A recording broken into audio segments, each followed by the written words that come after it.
Welcome to Whiskey and Whitetails, the show for those that hunt with a passion and drink with a purpose. As always, I'm Gus. I'm Matt. And thank you for tuning in.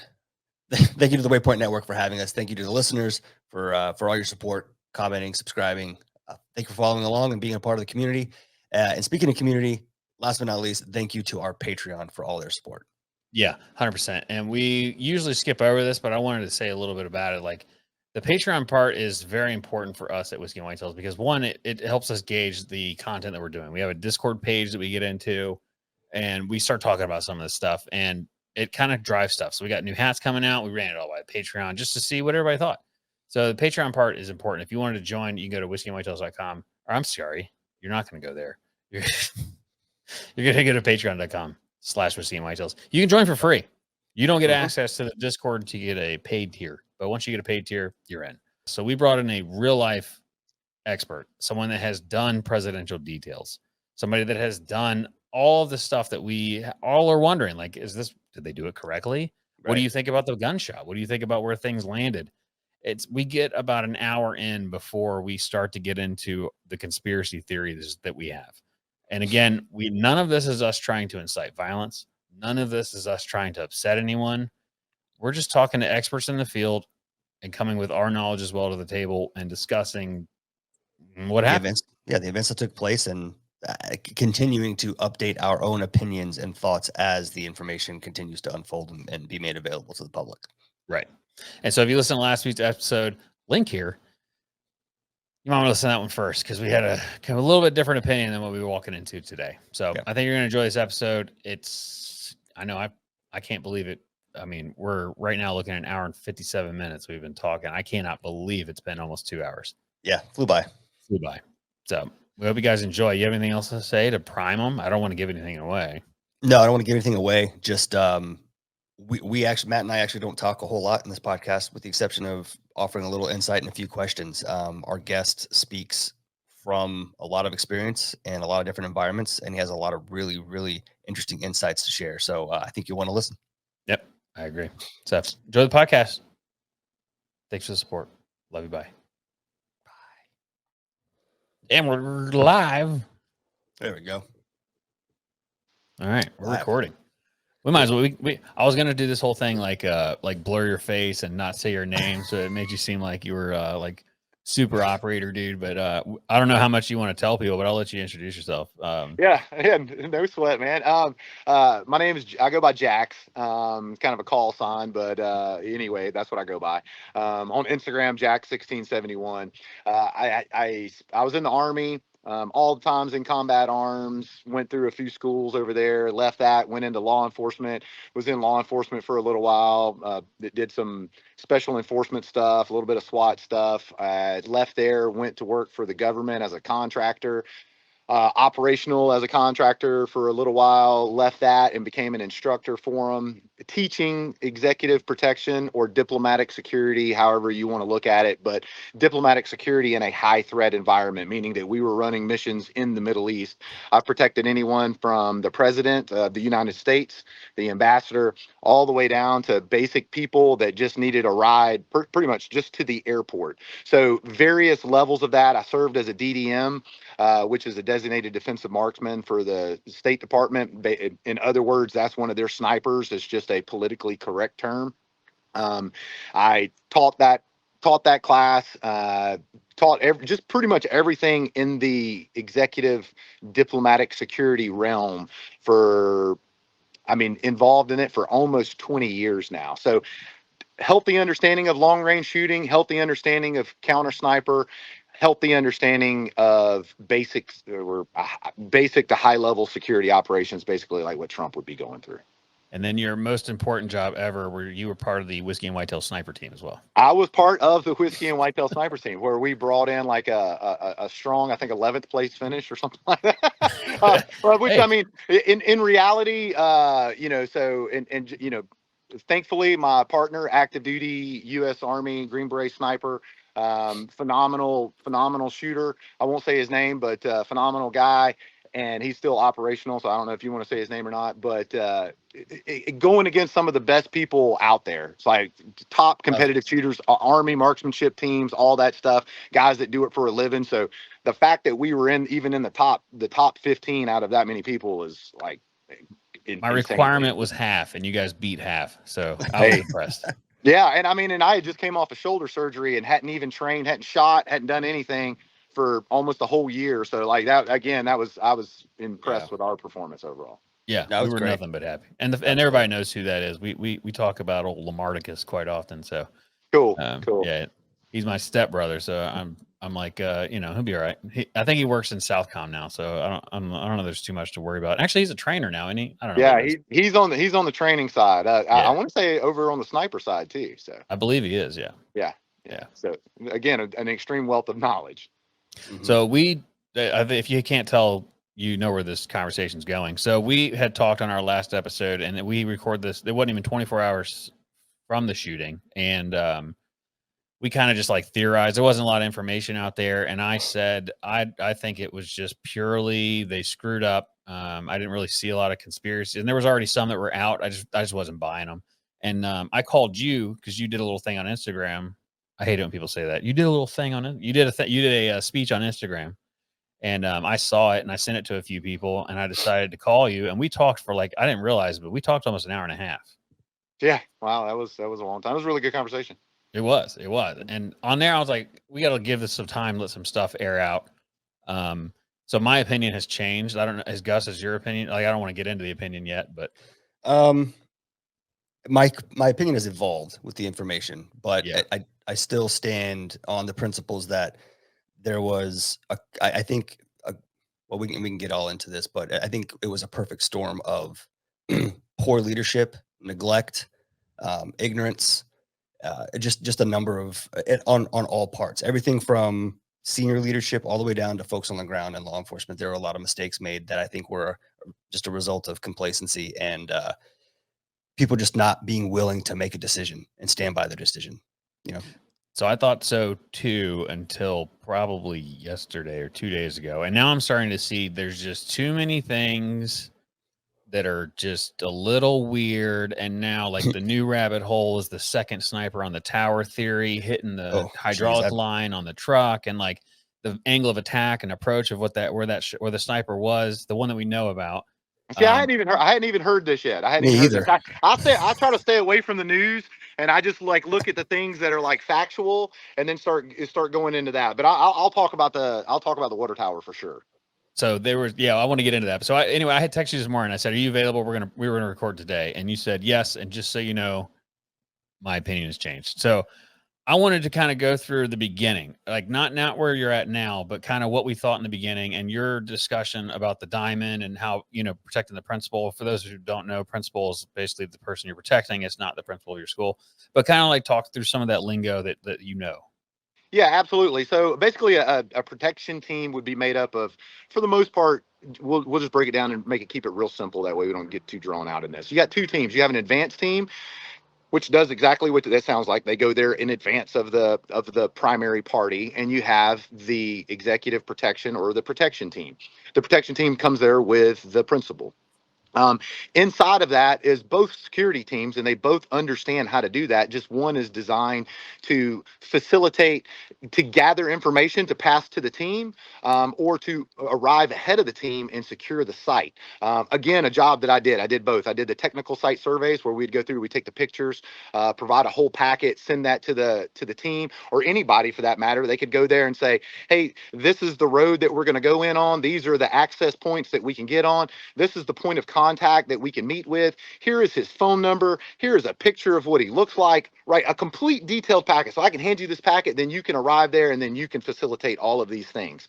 So advanced team, protection team. Protection team is made up of multiple teams or multiple people in the team, but you're going to have an agent in charge. The agent in charge is directly there for communicating with the principal. We also like to say that no one else even touches, we're not supposed to touch the principal at all because it looks bad, but the AIC is the only one that would touch the principal for most occasions. And then we have a left and right, a left rear, front rear, left rear, front left, all these different positions that make up what we call the diamond. And the diamond would just be a protective perimeter around the principal. So therefore we can collapse that diamond if there's any type of security threat, or we can take that diamond and push it out depending on the level of threats that we have.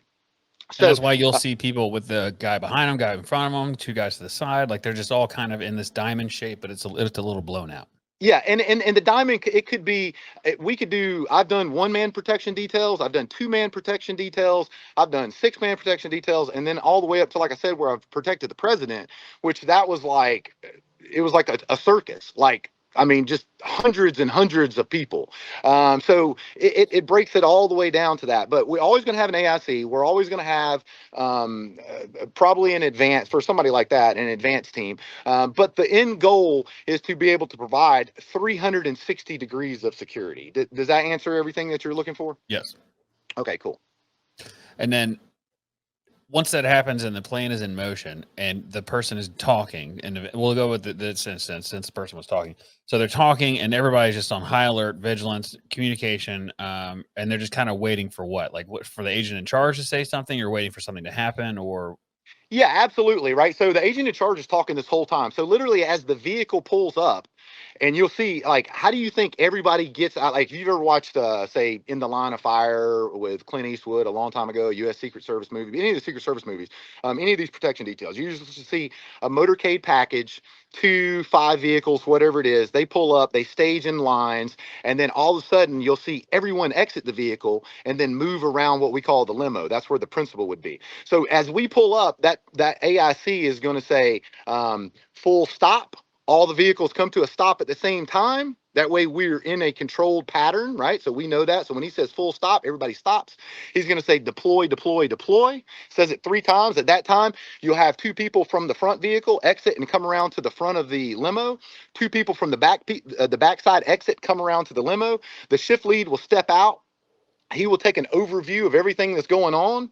And then at that time, we will let the AIC know. The AIC will exit the vehicle. I'll come up. If I was the shift lead, I would come up. I would knock on the AIC's window, who's also in the limo. He's sitting in the front passenger seat. The principal is sitting in the rear passenger seat behind the AIC. I knock on the window. The AIC opens, says, "Hey, any new information?" Nope, everything is the same. He says, "Roger that." I step off to the side. The AIC would come over there, open the door, create a shield holding that door, and say, point to this direction, and then the AI or the shift lead would say, "Sir, please follow me." And at that time, you would start walking. As soon as that right there, that happens, the shift lead would say moving. The people on the other side of the vehicle would instantly come around, and all this is a coordinated effort. It looks, when you watch it, it's a work of art, because everything is moving and there's very little words said. It takes a lot to get to that. That is not something that you practice 5 times and then you retain it the whole time. We practice this over and over and over with teams that did this every day, because unfortunately, there is no room for error. Everything has to be perfect. One person out of position just for a split moment would leave that principal open to a potential a threat coming from a side or the front or anything along those lines. So then we move into the venue. We move there. After we get there to the venue, this would be a stage. You have an actual doctor in to handle stages. You would have people pre-positioned around the stage. The AIC would be somewhere close to there. Again, we're staying out of what we call camera splash. We don't want to get inside that splash, because we are not the subjects that want to be photographed. Not because we don't want to be photographed. It's about the principal, right? The principal is the star of the show. We want him to be the only person in his pictures, not some security guy there with tattoos and a beard and looking all mean and rough. Like, we want that principal to have his day in the spotlight. That's what he's there for. We're trained to stay out of that and move up when we need to be. So as we're sitting there on that stage, that AIC is going to be giving information out to the team. Hey, approximately 5 minutes left. Hey, he's wrapping up the speech. Go ahead and start breaking it down. And all of those people would start moving into position. The vehicles would start coming around. We would have a staged vehicle. We would have a multiple staged vehicles, because we can't guarantee that access out of there. But we can get into that later. But we're just talking about a smooth running operation. At that time, the principal would say, "Hey, we're moving," or I'm sorry, the AIC would say, "We're moving."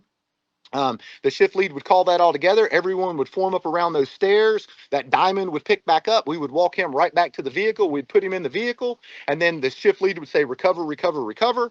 Everyone would go back to their vehicles. And then the TC and everybody else would say, hey, we got an unobstructed front. The shift lead would say, let's roll. And boom, we would roll out. And then everything's peachy again. So that's how it should go. And That's so how it should go. what I want to start with is we'll backtrack after everybody at this point knows what happened, but I want to start at the second gunshot where Trump grabs his ear and falls to the ground. I want to start there. What did you see as someone that knows exactly what's going on? Like, what did you see that you were like, that was correct, this was incorrect? And we'll stop once we get to the truck, and then we'll kind of back up. So if you were to look at, so one of the scenarios that we do, and my buddy Darren, he was on, we did a live the other day and we were talking about that. He was an instructor with me, Naval Special Warfare. In 2018, we put through 1,200 students going through this course. So we have done this countless of times. Like, this is not something that's like, I'm just making this up. And this is written doctrine on how we handle this. It's called attack on principles. We have attack on principle and we have attack on motorcade. For attack on principle, what we're looking for is to remove, and this is all open source information. I'm not giving any kind of tactics and TTPs or anything out of there. We are going to move that principle off the X, is what we call it, as soon as absolutely possible. We're not staying there because, again, the X was what was designated as the attack point, the ambush point. So we need to separate ourselves from that. Any offset from that could change that. Because if you were going to set up to attack me, you're going to specifically have a specific area where I'm going to be in so you can formulate the best attack. By me stepping offline of that, I can shut that down or potentially cause you problems where you have to readjust and reconfigure, which in turn takes time, gives me a moment. I always tell people that time is what keeps you alive, not anything else, right? If I can create time that allows me for you to have to figure out what I'm doing, allows me to think out my problems, I want to create as much time as absolutely possible in any scenario to keep myself alive. I want to take time from you and I want to add time to me. That's the way the game is played at a high level. So with that being said, I would grab that principle. So what we do for a one-man team, and again, I'm not even going to talk about it in the sense of a executive or a high level operation. I'm going to talk about a low level. Say I'm protecting your kid. You pay me and your kid's got a threat. The way this is going to work is I'm going to say, hey, buddy, I need you to wear a nice belt that I can see and grab, that I can pull on that belt and it won't come undone, right? Because this is going to be my control point, is that belt. Right? I can drag you with it, but I can grab you and control you. The first thing I'm going to do, as soon as that first round goes by me and I hear that, like, hey, that is not a car backfire, that is a gun. Again, like what I told in one of the other podcasts, is not only is it our job to protect the principal from a threat, it's also to protecting from embarrassment. Think about what would go on if a car backfired or a balloon popped. Like, you can look at Reagan's stuff. You see that balloon pop, nobody's running out there on stage, right? You hear that, you automatically go, and you start to move towards it, and you're like, that didn't sound like a gunshot. Something was different. Let me figure out what that was. But again, that's the reason these guys are paid the big bucks, right? They have to make those split-second decisions. As soon as you realize that is a gunshot, that AIC should be the very first person there. He is the one that is closest to the president. He is going to come through, just like what I just said. He's going to grab the back of that belt, push his head over, and basically he's going to be in a bent over position. I'm going to pull him into my body, and I'm creating a shield behind me because I am moving away from the threat. I'm not moving linear to the threat. You're not butt fucking him either. Away from the threat, right? So that way, if somebody is still shooting, guess what? They shoot me in the back. I fall down. My principal can keep moving. By that time, other people should have came around. They would recognize that I fall down. Somebody else is going to come in and grab the principal and do the exact same thing. That diamond should collapse around that principal. The diamond should not have people around it this way, like over it. The threat comes from out here, not from within inside. So we always talk to the students like, hey, stop looking inside the diamond. The threat is out there. Your buddy is not going to shoot you. The principal's not going to shoot you. Someone is going to try to shoot them. So at that turn, I want to turn around and I want to be able to put my plates, because they're wearing ballistic plates. If they're not, that's crazy. But they're wearing ballistic plates, they're wearing body armor. I'm going to turn and put that in there. I might be walking sideways and moving with it, but you're not going to be able to run somebody fast like this. So it's not going to be this like super fast movement. It's going to be at a extremely slow jog. Some of like say some of the people that maybe didn't score well on the PT test and had to walk on a 2-mile run in the Army, it's going to be like their jog, right? So it's just going to be turned to the side. You're going to move through there. It's going to get all the way up to the door. The door of that limo is not getting opened until the principal is there. Why is that? That's an armored vehicle. If for whatever reason I can get a bullet inside of that armored vehicle, now what does that mean? That bullet is going to bounce around till it finds something soft, and then it's going to come to a stop, right? Hopefully that's not going to be in the driver, because if the driver gets hit, guess what? Now that vehicle is no good to us. We have to move that out. So that door stays shut. That limo stays sealed until we get there. As soon as we get there, that TC or one of the other members should be standing right there at that door. He opens that door.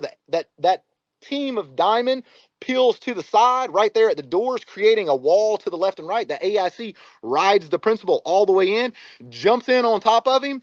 They make sure he's clear. They shut the door. They blow the horn 3 times. That is to clear everyone away from the vehicle, to let you know that you're leaving, and then you're going to leave. So absolutely everything I said was nothing that you saw in Trump's assassination attempt. Yeah. And one thing that I picked up immediately before I even started paying attention, because you see everything, the first time you see it, the first thing I noticed, I did not hear a single preparatory command, not one. Like moving, nothing. It seemed like a lot of, I heard, what do we do? What are we doing? Before that, there was a female. There was somebody that said, hey, let's move on the count of 3. 1, 2, 3, which is completely okay, right? Like, hey, we've bogged down. We've lost our train of thought. Someone needs to take command. I don't even think that person was the AIC. I think that team was so overwhelmed that they didn't know what to do. So when that person said, hey, let's move on 3, 1, 2, 3, and then everybody laid there, and everybody continued to lay there. And it's because like paralysis, right? So there was so much fear, and regardless of what anyone thinks, like, you can be a tough badass, but when a bullet flies by you and you know that you're in the sights, that changes your mind. If you disagree with what I said, look at the Secret Service agents that were taking cover during the shooting. Right. Hey, look, your job is to put protection on the principal. Yeah, like, your job is not to hide. That's not, unfortunately, that's not what you signed up for. If you signed up for that and you thought that you was going to be able to take cover, then you signed up for the wrong job. Go into regular law enforcement or something like that. There's nothing wrong with that. I'm not saying that that's a bad mindset. I get it. Like, some people can't do that, but that's not the job that you signed up for. So then they laid there, and then they came up with that, what are we doing? What are we doing? And that's where no decisions were being made. Yeah.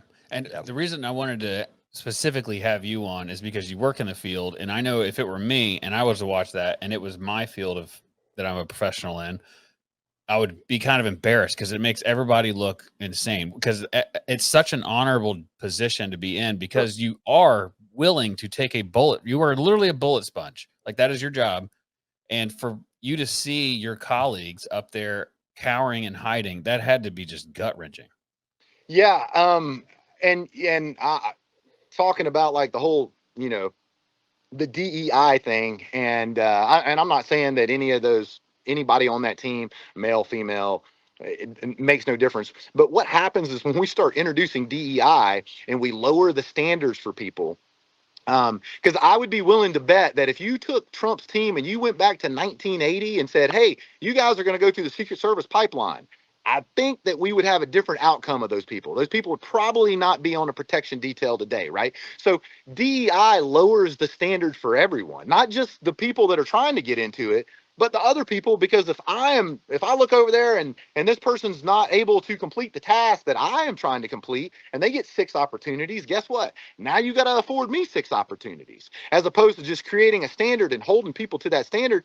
And then you take the people that can make it, and if you don't make it, you're not part of it. It wasn't cut out for you. Right. And I just want to keep talking facts for a little bit. We'll do a good amount of time and just like what happened, and then we'll get into why do you think this didn't happen. But I wanted to talk about the access to the roof. Another thing I've seen saw that dude walking around with a ladder, which means the ladder was already there. I haven't seen about him walking around with a weapon. I have seen him somebody had videos of him walking around, kind of looking. And So it makes me wonder if the weapon was already on the roof. It makes me, but the point being, nobody was on the roof, and you agree that was a major mishap. Yeah. So here's the other thing that's kind of weird in my opinion. And I was talking to another friend that was a DDM, and he had the same scenario.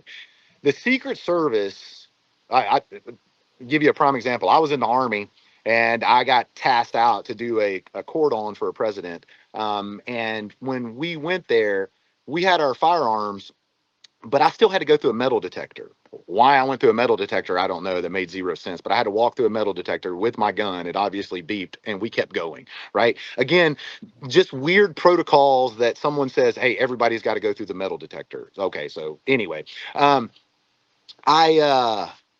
man, hold on. I'm sorry. I lost my train of thought. It had me flash back to a memory. Give me that question one more time, dude. I'm sorry. It was the roof thing. Like, why was Oh, nobody the like, roof thing.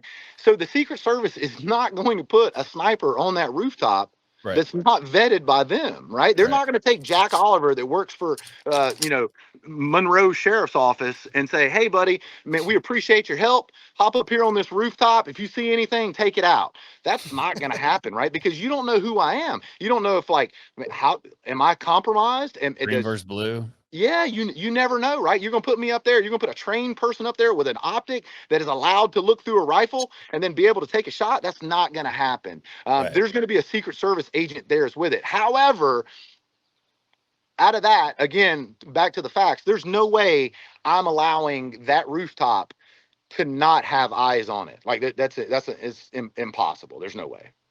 Right. No way. All right. So you see, do you have any other questions, Gus, before we get into conspiracy or theories or No, so one thing that I like went back job and questions? watched I watched the assassination attempt on Reagan where he was walking outside the building. And I don't know if you guys have ever watched that footage, but Mhm. there is and again, that was how many years ago? It's almost 50 years ago, right? Or close, it's got to be close Long to time ago. 81, so 30 something, 40 years ago. 40, yeah, almost 40 something years. So the response that of those Secret Service agents versus what we saw on that stage is night and day. For sure. We've covered all the things that we talked about, some of the incompetence and the just kind of the lack of but I didn't see a lack of urgency. And it's something I wanted to ask you about was did you feel based on what you saw that the lack of urgency to get him off the stage and out of harm's way was because of their incompetence or because he was kind of fighting them on wanting to leave before he had his shoes on because someone asked me like if someone was trying to prove to me and tell me that this whole thing was set up and staged because he was more worried about his shoes, so on and so forth, and he stopped for the photo op. And I said, what you have to understand is that Donald Trump grew up in the limelight. He grew up in the spotlight, and that man knows probably better than most what makes good press, right? And what's going to look bad, what's going to make him look like a strong leader, and what's not. So his wanting to have shoes on had nothing to do with the fact that he wasn't worried about something. He was trying to protect his image, right? So I guess all that to say, did you ever deal with principals that gave you a hard time and what needed to be done next? And how do you handle that? Oh yeah, so we'll just real quick on that right there. What you have to understand is that you put someone in a what we call a significant emotional life-changing event, right? Mhm. He was just shot at. He got hit in the ear. People are going to think and do extremely weird things under those kind of circumstances, right? Their brain is not thinking right. It's like when you first wake up and maybe you have a conversation and you say some weird stuff with somebody. The brain is completely is not there. As far as the lack of urgency, you're absolutely correct. But here's the thing: as that AIC, or if I am down and someone else takes over that position and comes at AIC, it is a command presence. I don't care that you're the president of the United States. I don't care who you are. At that point, I am now in charge, and it ain't anything other than, sir, get your head down. We're moving. I need you to run forward, sir. Run, run, run, run, run, right? Yeah. I'm not asking you like, hey, where's my shoe? If you try to get over there, I am going to pull you back over. Again, that is why I'm not going to take a 5'3" female and put her on that detail. You're not going to be able to control that, right? That is an absolute requirement. the AIC has to be able to control that principal. If Right. I can't control the principal, then now the principal can control me. He has zero understanding of his security. I let him have his way on the majority of things, right? So the principal is going to say, hey, we're doing this meeting. I can go, hey, sir, we got this threat. No, sir, we're doing this meeting. Okay, all right, like that's what we want to do. But as soon as something happens, I'm not concerned with what you're saying anymore. So there was Right. there was no sense of urgency. And the fact that what they did was because they were untrained. The people that they put there were not trained to do that specific job. And it shows because they didn't Yeah. do anything that was any doctrine that's there. Yeah. And that was the first mistake, right? I mean, outside of the roof thing, that was the first mistake, was that they did not grab him by the belt and drag him out of there. I would say that that was the detail, that was his protection detail's first mistake, not the first mistake of that event, but Right. that was the detail's first mistake. Okay. Is there more that you think that we should talk about before we get into the new released information and stuff that we're finding out now? Just in general, over protecting a principal and event setups and you know, your experience in it. No, I mean, you have to understand that there is a level of threat that we cannot stop, right? So I always told people in the class, if somebody wants to get you, they can get you, right? Like there ain't anybody on this planet, anybody who thinks that like they can't be touched, that is completely erroneous, right? There's somebody out there that can get to you. So what we want to do, I had a family member that worked for the Secret Service, and when I was in the Army, I was talking to him, and he's like, "Look, really and truly, this stuff's smoke and mirrors." And I was like, "Really?" I was like, "I would have never." And this was before I got into the protection side, so I see it. So we have to understand that we have threats that are just threats that we have to deal with. And again, if the principal wants to go there, we're going to go there. But there's certain threats that we're not going to give up, right? So one of those threats is I'm not giving up a rooftop that's at 100 yards, 150 yards. Like that's Easy not shot. happening. Yeah, that's not a that there's nothing that you could articulate of why we can't be on that roof. And if I can't be on that roof, then rooftop access is going to be 100% eliminated. Right. And they didn't do either of those things. And Didn't so do it. that leads I was willing to let that one go, because like you heard the story about the guy that he didn't show up for work or something like that. Like, and then they said that the building was full of police. I don't know. I was going to let that go, but then now we're going to get into like the theories. And so I have a lot of issues with a lot that went down. One being, and I haven't validated this, I've just seen it 2 or 3 times. So maybe I don't want to quote this, but apparently Jill Biden was in Pennsylvania and they pulled some of his detail for that and gave him kind of junior officers. I can't verify that. I tried. I didn't really see much, but that was one. That is a statement that has came out now. Whether or not that's 100% official, but that is correct from my understanding, is that part of the team was diverted to assist her. So that's right there is step 1 of collusion. Basically. So before that right there, let's back up and let's talk about a couple other little things that a lot of people may not be aware of. So approximately 3 weeks ago, there was a threat that came out to Trump in regards to Iran. Or any of you guys tracking that? Yep, right. Okay. All right. So they plussed up his detail for that. As you can see, what plussed up looks like. Yeah. All right. So I can't say that detail was plussed up. My understanding is what they did is they added a specific number. We'll just throw out there, this isn't the correct number, but they added 10 people. And then they said, hey, we're plussing up your team with 10 people. Then they came back and they said, okay, you don't need all those 10 people anymore, so we're going to pull those back. But we're going to take 7 of your original team, but we're going to leave you these 7 new people. So you can keep 3 people. And again, the ratio could be completely off. But from my understanding is they took detail members that were on his team, removed them, and replaced new people. Now, this was about 3 weeks ago. That's shady thing number 1. That's shady thing number 1. Shady thing number 2 is 10 days before the event, when the Secret Service advance came there, they said no one was allowed to be on the water tower and no one was allowed to be on top of any of those buildings. Why? I'm gonna tell you why, and it's gonna come here in a minute when I start talking about the conspiracy of the second shooter. That's the only reason why I would not want anyone on those buildings, is to allow a second shooter to be somewhere in that area, to allow the patsy to be in that area as well. To have him in an area that's restricted, that it's an extremely weird thing. Like, why would I have that area blocked off and fenced off, and then allow people to access that within 150 yards of the president? I could care less that that makes zero sense. Like, I mean, that's not a far shot. That's not a difficult shot at all. So that's extremely strange. Do you wonder if it's the amount of sniper team? Because there would be no reason to have like just a regular cop on the water tower, but there should have, I assume, there should have probably been a second sniper team on the water tower. I mean, that's like 101. I spent a lot of time on water towers with snipers in Afghanistan. I mean, it's Well, I mean, you can go back to the snipers that have shot people and got up on water towers, right? Yeah. So we know, and here's the thing. So the Secret Service can say all that crazy stuff that they want to about not wanting to get up on rooftops and everything else. I've seen it where they get scissor lifts, and they take a scissor lift and run it up, and you got a mobile platform, and you can put it anywhere you want to. That right there is $500-$600. That's not outside of the Secret Service's budget. So if you're going to sit there and be like, well, it's not safe to put them up on that. Okay, cool. United Rentals, I need a 60-foot scissor lift, a rough terrain scissor lift. Bring it out here. Boom. We shoot that up to 60 foot. We put some snipers on there. Now we got an Overwatch, right? So don't give me that it's unsafe and we didn't have the resources and all that. So for the water tower, if it was me and I was on a limited budget, limited amount of people, what I'm going to do is I'm going to say, hey, local sheriff's office, hey, local state police department, whatever it is, I need one of your snipers and I need them up on the rooftop with one of our Secret Service agents. You're not going to have a rifle.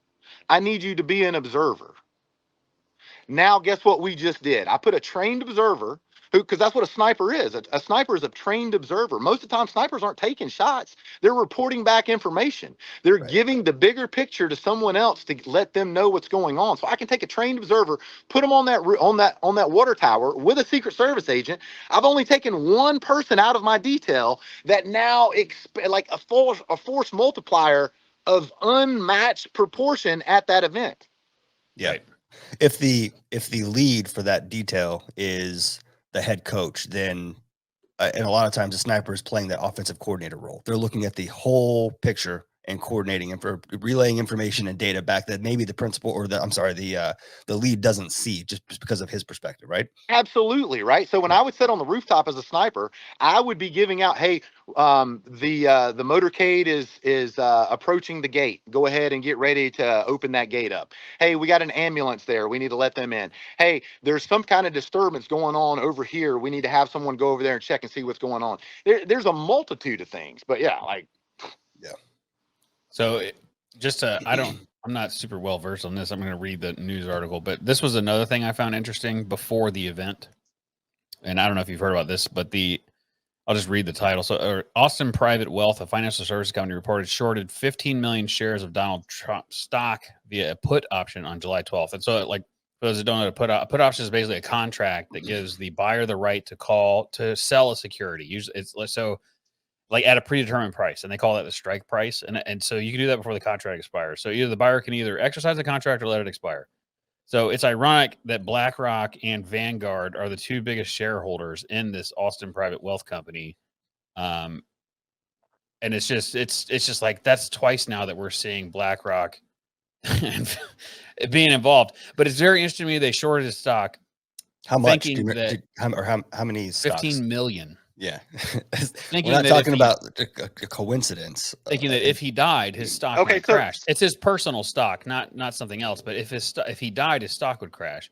So they basically said, hey, we're going to do this option here so that by the time this contract expires, I can still sell it and have my money. Because if the stock were to crash, but what ended up happening is it went down and then his stock exploded after.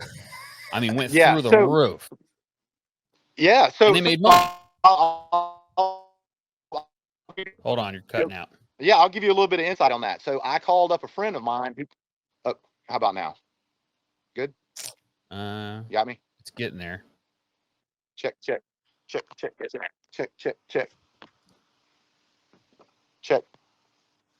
getting there. I can hear you. It's just blurry.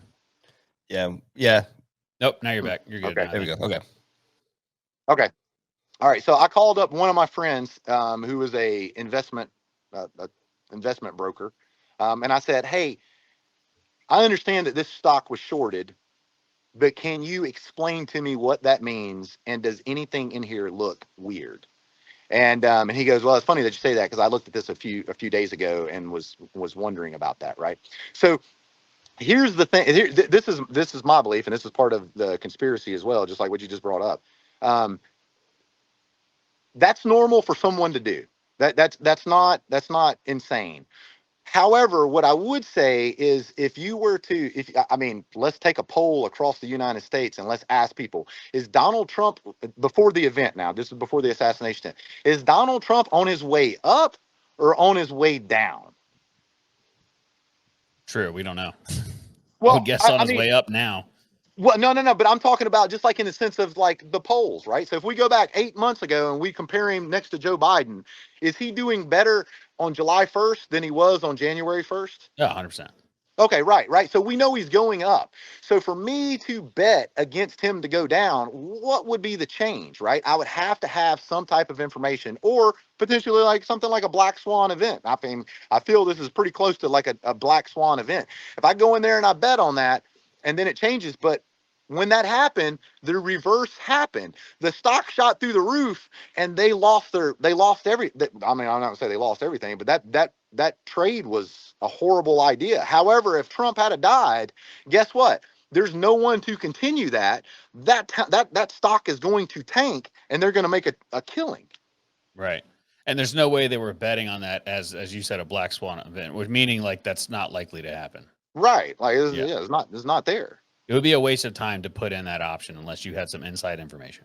That was my belief, and that's what and someone else said as well. Yeah. So all right. So there's two weird things before the event even happened. So now, that's why it's leading into my. This looks like a conspiracy to me, and what sucks about it's funny that we even say that. Do you know where conspiracy theories come from? No. The JFK assassination. Oh wow. The word that whole thought, there was a conspiracy theory that that the CIA killed him, and which we found out later that is true. So that's where it comes from. So here we are talking about another attempted assassination in this case, and we have questions about how it all went down. So now we're at the event. Let's start talking about some of the things that you've noticed or you picked up or you've learned over time that you're like, okay, this is starting to not look like Crook just showed up at an event.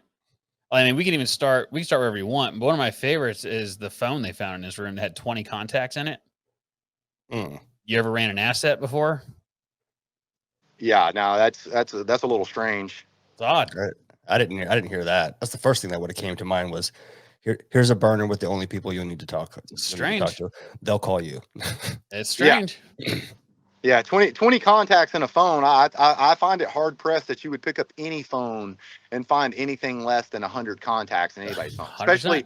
especially in today's where we have everything that is in the cloud and everything automatically force populates to your phone. So I can go get a brand new iPhone today, and as soon as I connect it to the cloud, boom, all my contacts. I got more I want to delete my contacts. I got so many in there. I definitely don't only have 20. Right. So outside of those things, let's talk about the event specifically in your mind and your field of expertise, things that shouldn't have happened, that were weird to you, that stand out. And we can talk about the water tower, whatever you want, wherever you want to go, just that's in your field of expertise. And then we can theorize after. We can just talk shit for a while, but I just want to stick it to like, for a fact this was wrong or weird based on your experience. Well, I mean, the fact that, well, from my understanding, and I believe this is true, is that it wasn't a Secret Service team that even took the shot. They were wearing police badges, which doesn't always mean anything. It doesn't mean anything. The Secret Service counter assault team wears all black. Again, open source, common knowledge, right? That ain't anything special there. They were all black, which that's what it looked like to me, based off of what was on that guy's rifle. I would have to that rifle setup looked like something that a government entity would be running. There it right? is. That's what I thought. And the reason that I say that is because, one, that's an expensive gun, right? He's running it on an expensive tripod. That tripod that dude's using is probably $1,200, right? Police departments don't have money to run full bolt guns like that. Period. Not a bolt gun, not set up like that, not on a tripod, not with that optic. I'm pretty sure that was a Night Force Beast that's on there. And I could be wrong on that. I ain't jump into that, but like you're looking at a $4,000 or $5,000 optic, and then he had a laser on top of it, laser rangefinder. Yeah.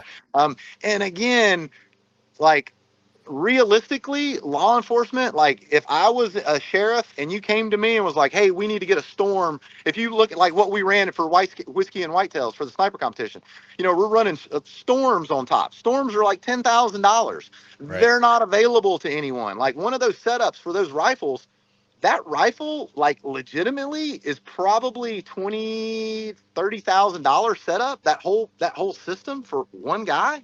Right. The sheriff's office and the state police probably ain't paying for that, not unless they got a federal funding. But anyway, I don't believe that he was even, I don't know this for a fact, but I don't think he's the one that even shot. From my understanding, it was a secondary police sniper at a secondary location. It wasn't even what we saw up there.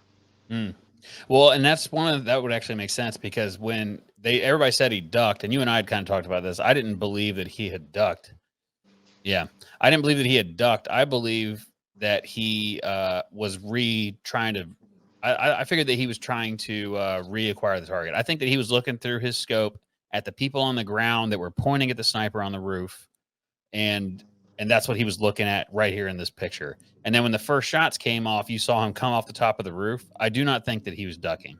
I think that he was reacquiring target. I don't think so either. I think that person, and that might have been the sniper that took the shot. I don't know. But what I would say is that when that shot happened, you saw him look over the top, acquire a target, move the gun, and get back on the gun. Now, the camera angle that I saw, it moved after that, so I can't tell if he shot. That I don't know. But he wasn't, whoever that was up there did not appear to be on looking at the target that he was intending to shoot when that happened. That looked more like it was a change of from left to right, which based off of what was going on in the video, it would have been looking at a crowd to the left and then moving to the right. So the roof, right.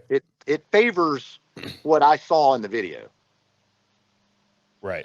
I was looking something up to pull up, but right. Okay. So what's next after that? I find it weird that you would have, I would find it weird that you would have snipers on the same ground level as the principal. Not saying that you can't do that, but I want some type of elevation, because anybody who walks in front is going to block that. And then somebody go, well, he's on a stage. Okay, cool. But still, you've got potential items in the way. So if I can have a downward angle, that's going to be advantageous. There's a reason in the military we always try to find the high ground, right? Like we don't try to find the low ground. We want the high ground. Like nobody ever says, hey, let's get the low ground. Like not unless we're sleeping and we don't want people messing with us. We don't go in those areas. We want high ground for that. So that doesn't compute in the fact. It doesn't compute that they had so many agents, like when you saw them ramming the fence to try to get in there, that they had so many people on the exterior of that perimeter. You tell me that. They were double locked. So they had one gate they couldn't get through, and the police car rammed it to break it, but they still couldn't bust it open. And then they were able to squeeze through wearing kits and shit. And then when they got to the second one, civilians had to go over there and pull the gate back to let them through. Why? They were essentially the QRF, right? So why were they so locked in? Why couldn't they quickly react? That again, I don't understand. Like I said, I can't comprehend why you would take a portion of the venue, right? So that overall, if we just take a 10,000 foot view of that venue, that area should be a perimeter that would be completely cordoned off, that no one can access it.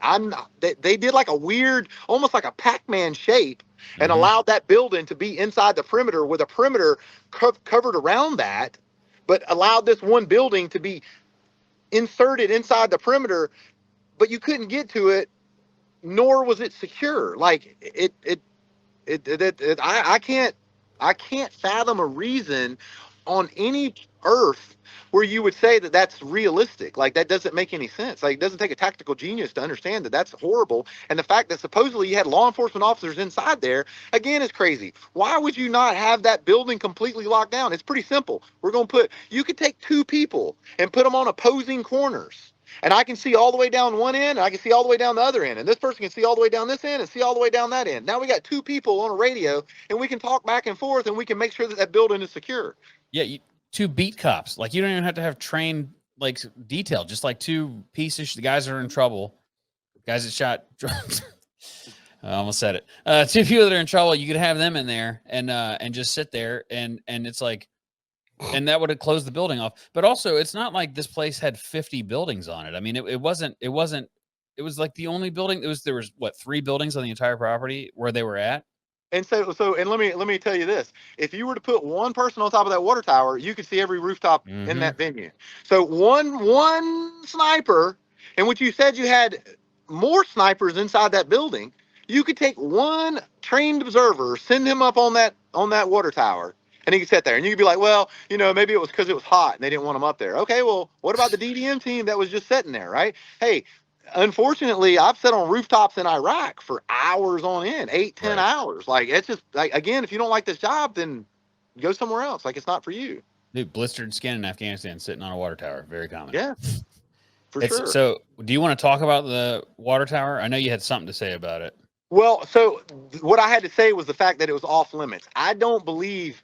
I would argue, like, if you said, hey, let's come up with this plot to assassinate someone, the water tower is not my go-to, right? My go-to, and what I'm going to talk about here in a minute, is that the shooter would have been behind the patsy.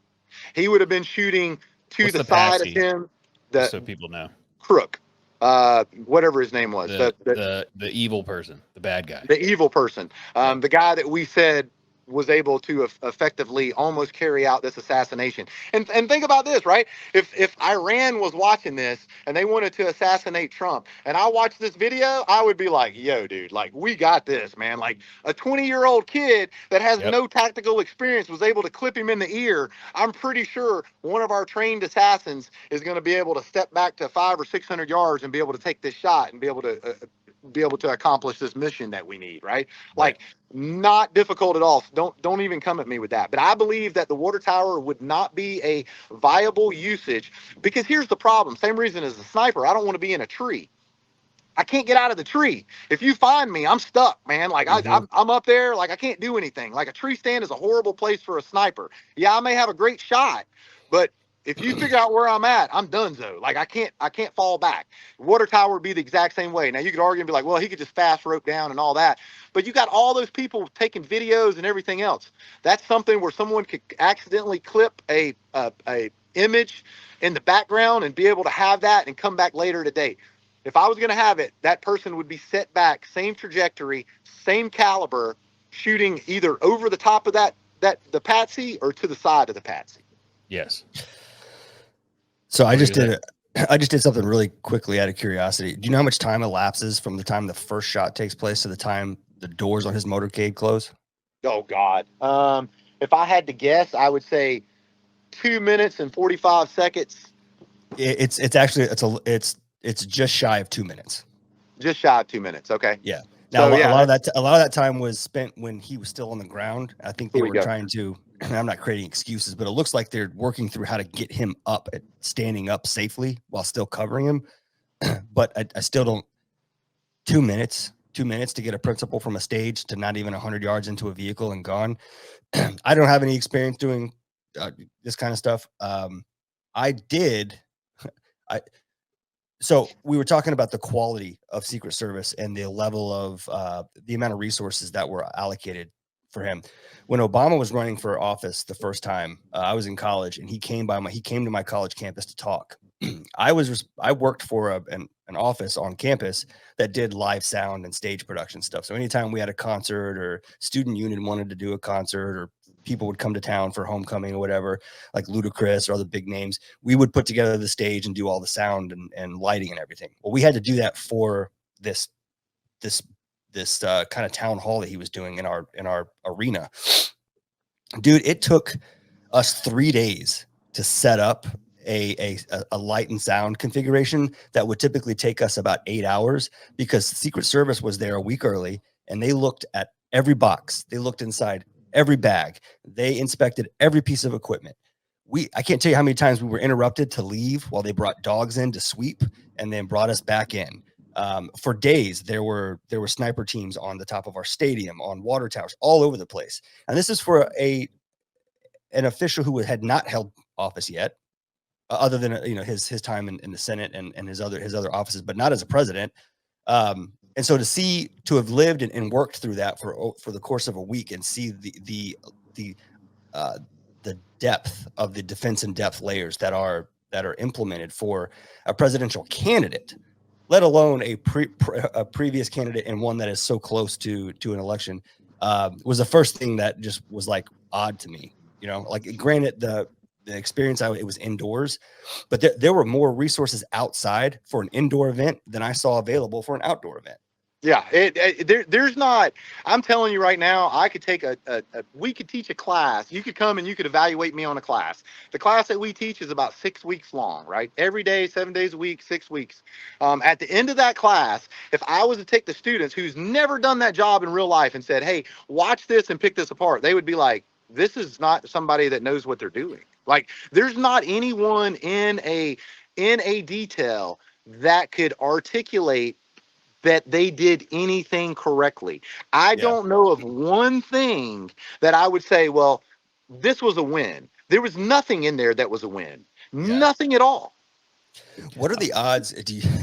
What do you think the odds are that a tier 1 group is brought in to take over or provide some training or consulting? I could see a scenario where someone in the White House or somewhere along the lines was like, you know what, I can't trust it. So we'll bring in these boys from East Coast or the West Coast, wherever. I think actually both of those are on the East Coast, but we'll put them in suits and let them wear the Secret Service pin. No one will know the difference, but the quality will be much better. Yeah. So, again, the podcast that I did the other day, but my buddy, he was a dev group guy. Okay. So he's done this, right? So, but you run into, I believe you're going to run into posse comitatus, being able to operate on the ground. U.S. soil. Yeah. Yeah. So potentially that right there. Now, the Secret Service, again, they are arguably the premier executive or protection agency.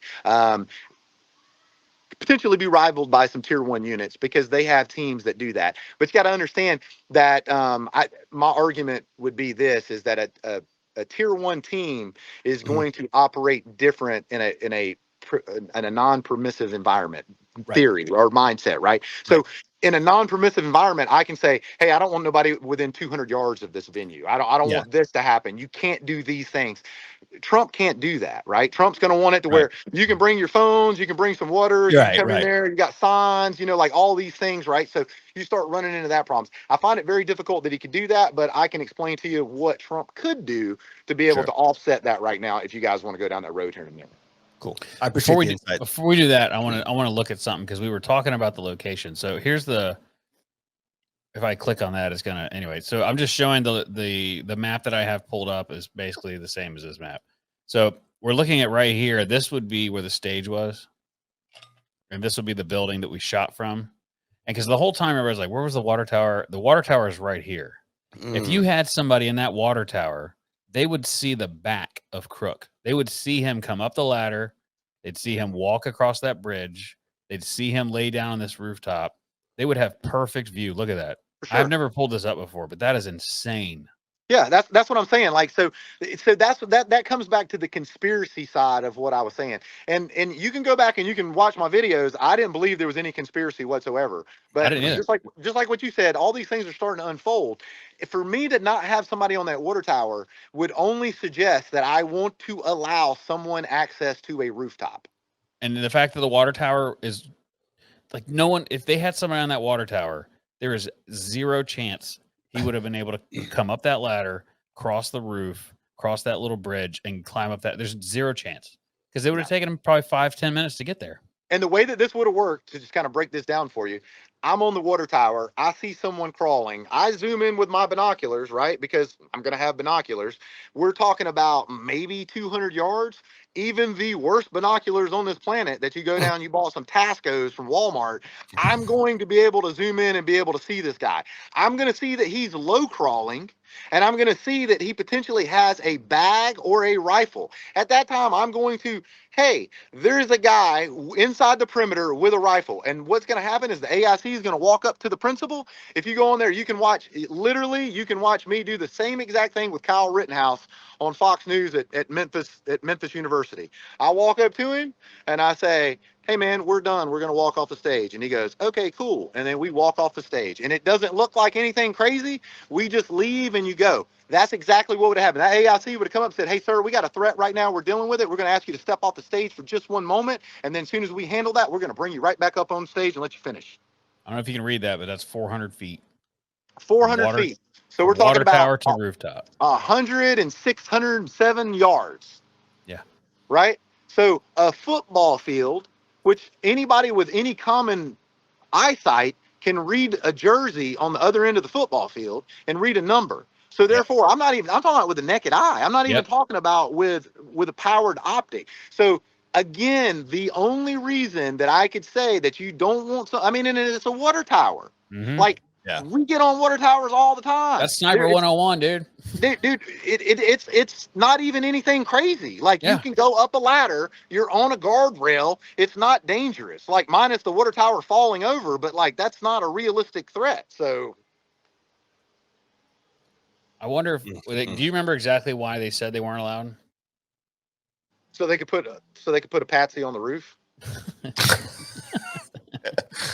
There's no reason. There's not any plausible reason. Like I said, you could say that you got short manning or whatever. They had multiple Secret Service agents that was outside that perimeter. To me, one of the most valuable places on that perimeter or on that venue was that water tower. Yeah, I was going to say, you have to.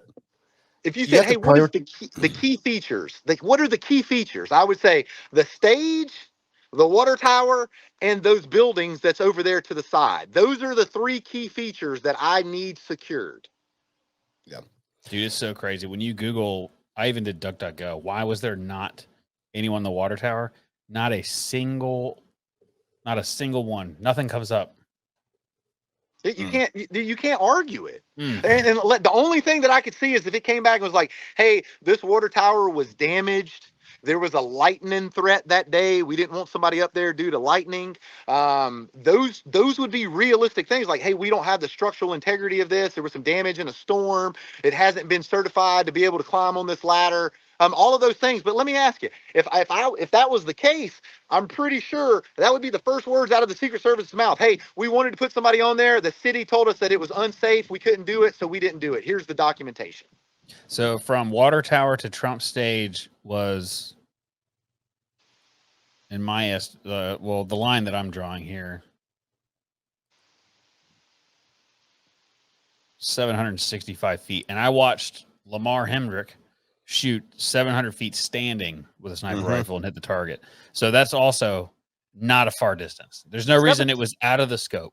700 feet is just over 200 yards. I talked about this the other day. I got a video on my Instagram shooting a pistol with iron sights at like 200 and 260 yards, 240 yards, shooting a standard piece of steel with an iron sight pistol, right? So you could definitely do that with a rifle. And again, I don't even care if you put somebody up there with a rifle. A trained observer is all we need. Yeah. We now own everything that we can see, right? That is God's eye. That is the best vantage point on that venue. And the fact that you don't have somebody on there only suggests one thing.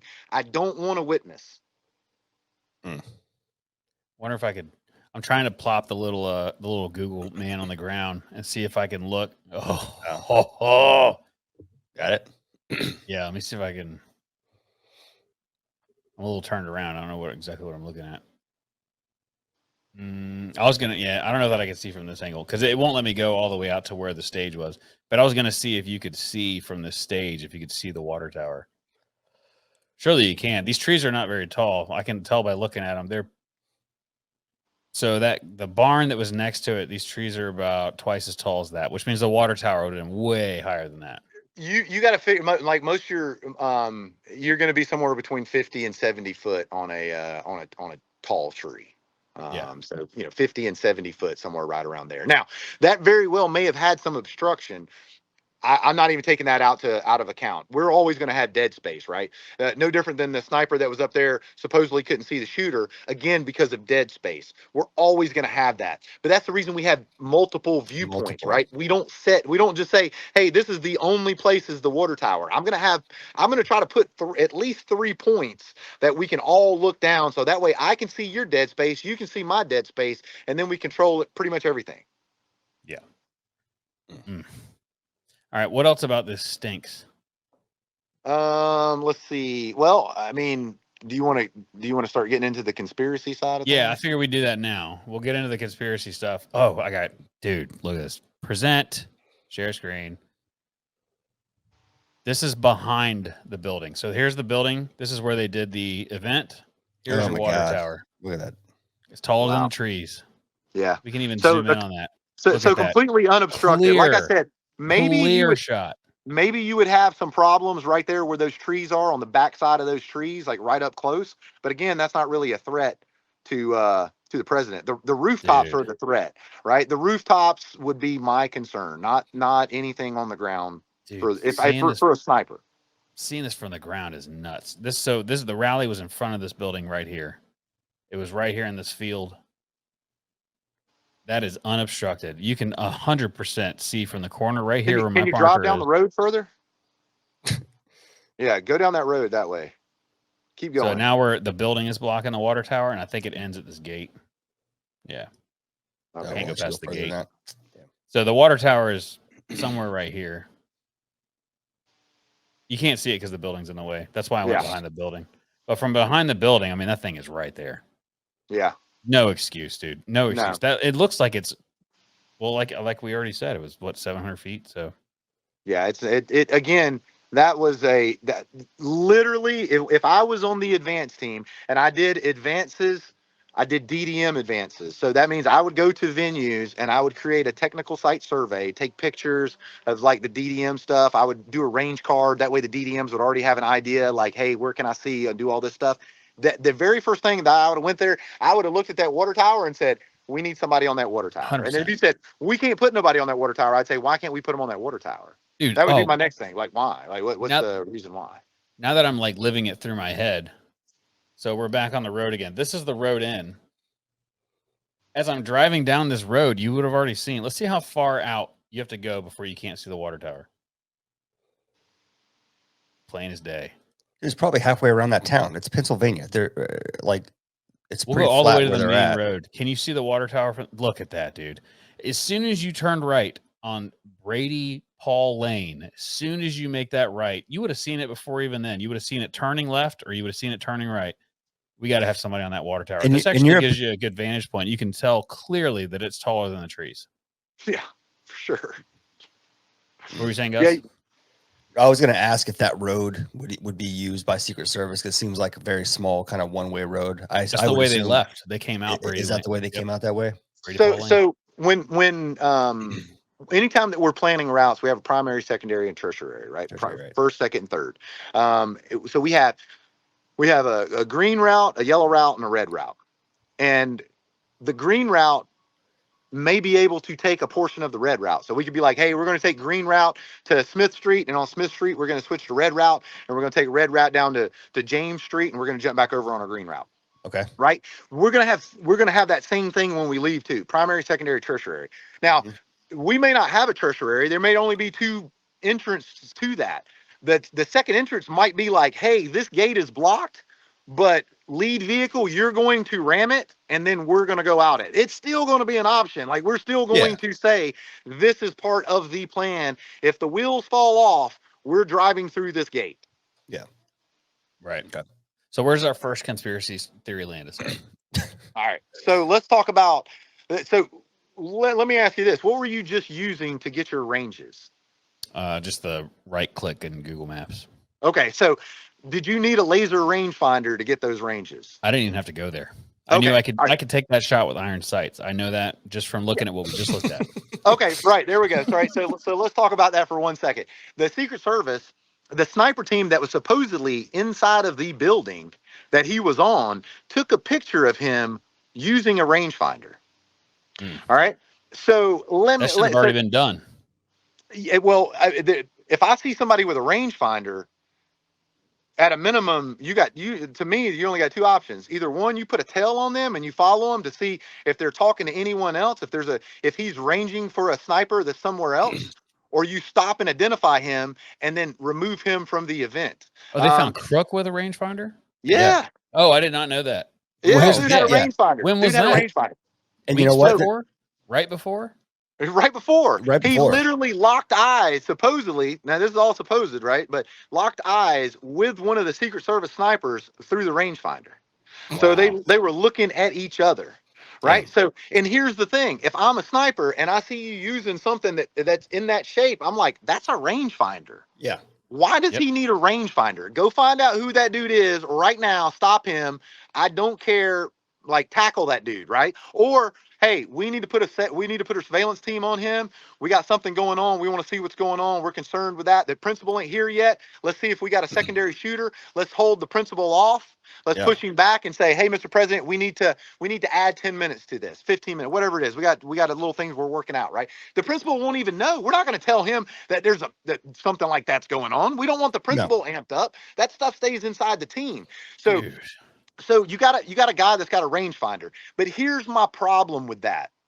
Hold on, let me pause. This just came out 2 hours ago, so this is probably new. So rangefinders were not banned from rally events at the time, but authorities expect to review the list of items will no longer be allowed. When the authorities first observed Crooks carrying a golf rangefinder Saturday, he was perceived as a person of interest but not a threat. He went from golf rangefinder to AR-15. So now they're saying it was an AR-15, which they have been saying it was AR-15 like weapon.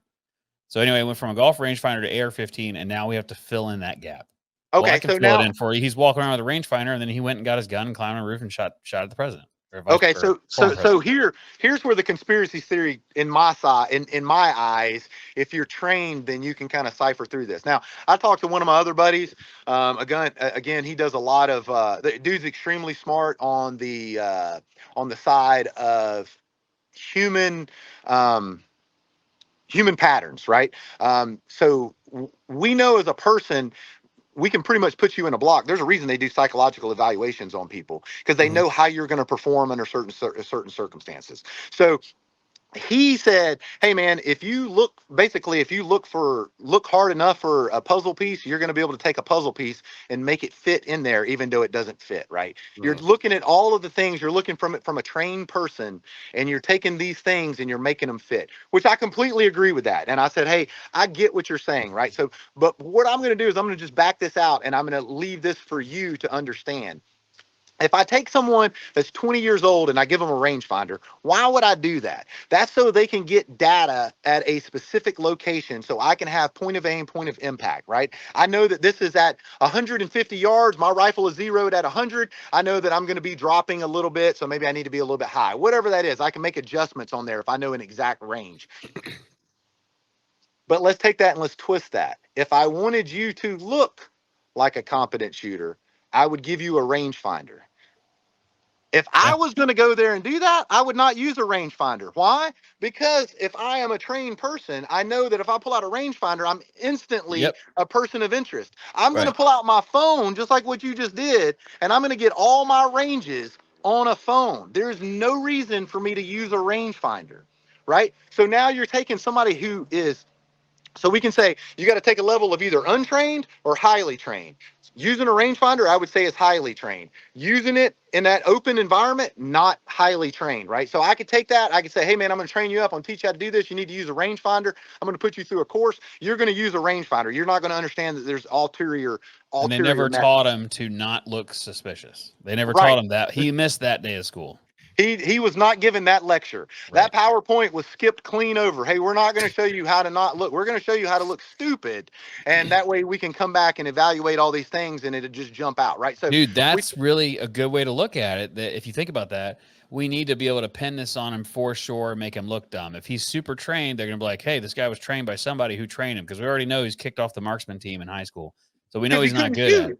Because he couldn't shoot, right? Right. All right. So we got somebody that's getting ranges on a range that if you said, hey, Jaxx, I need you to take this shot and I need you to shoot this person in the face, I'd be like, dude, that's anywhere between 80 to 120 yards, right? I'm going to be pretty close in there. I got a 100-yard zero on my gun.